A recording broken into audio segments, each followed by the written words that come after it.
Hey guys, and welcome. In this video I'm going to be teaching you how to add Windscribe extension to Chrome. So let's just begin. So instead of Chrome I'm using Microsoft Edge, but the process goes the same for both of these browsers. So first of all, you're going to be searching for a Windscribe extension on the search bar, and once you do, you will be coming across this particular link at the very first place.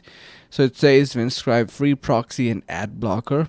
Head over to this and just wait for a couple of seconds until it launches, and here we have on Chrome Web Store the official Windscribe extension. You're going to be clicking on get.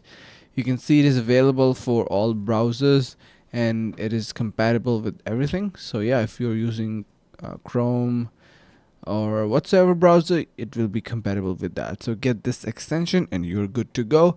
Then that's how you can add Windscribe extension to Chrome. And thank you so much for watching. Make sure to subscribe. See you in the next video.